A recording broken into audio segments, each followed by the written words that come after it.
मरीले जइहा बस एक लाइन। लेकिन एक मिनट रुकिए। लेकिन ये जो सब कोई बाटे तो खाली जरूरी थोड़ी है कि बबुआ ने आई बड़न जा।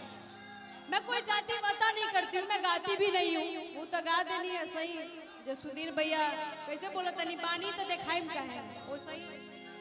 तब खाली नजर मिलावा है जवान से अब गोरे न मरीले जइहा सुनो कि नजर रात भर मिलई ह नरमुंडा से, कि नजर रात भर मिलई ह नरमुंडा से, तो कहियो डर नहीं लागी पुलिस गुंडा से। आ बाबू कि हट देखाव जाने हमारा के कुड़ी टका आ रुपया 50 पे चुमाई हमर होला पका कि झूठे अखी मिलावता रतान के और डर नहीं खे जाने के तो खाली नजर मिलावा है जवान से और नजर रात भर मिलावा है जवान से गोरे न मरीले जइहा खाली नजर मिलावा है जवान से गोरे न मरीले जइहा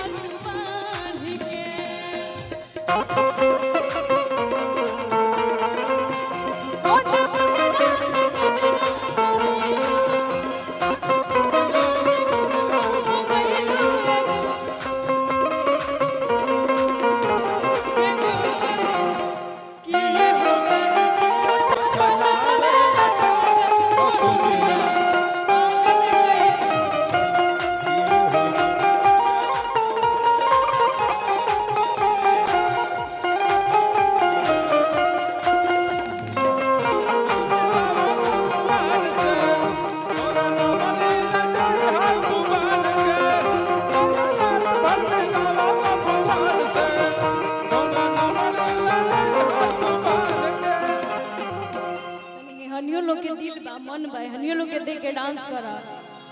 अब फिदा बदी दिल का लाए बाबू अब बेसी बेचैनी बका बोला बेसी बेचैनी बका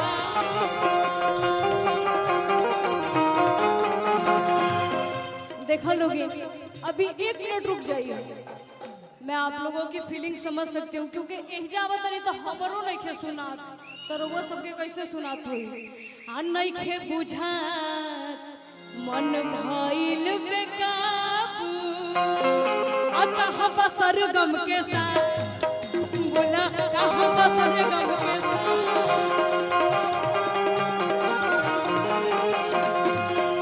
तब भले कटानी करई हो हमसे और तान के तो खाली नजर मिलावा है जवान से नजर रात भर मिलावा है जवान से गोरे न मरीले जइहा नजर रात भर मिलावा है जवान से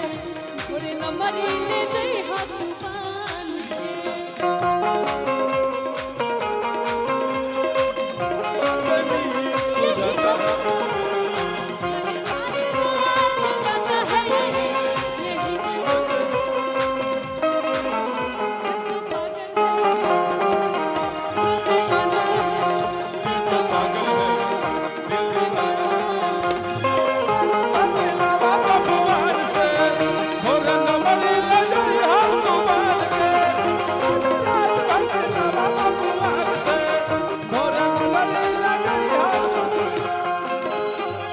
चले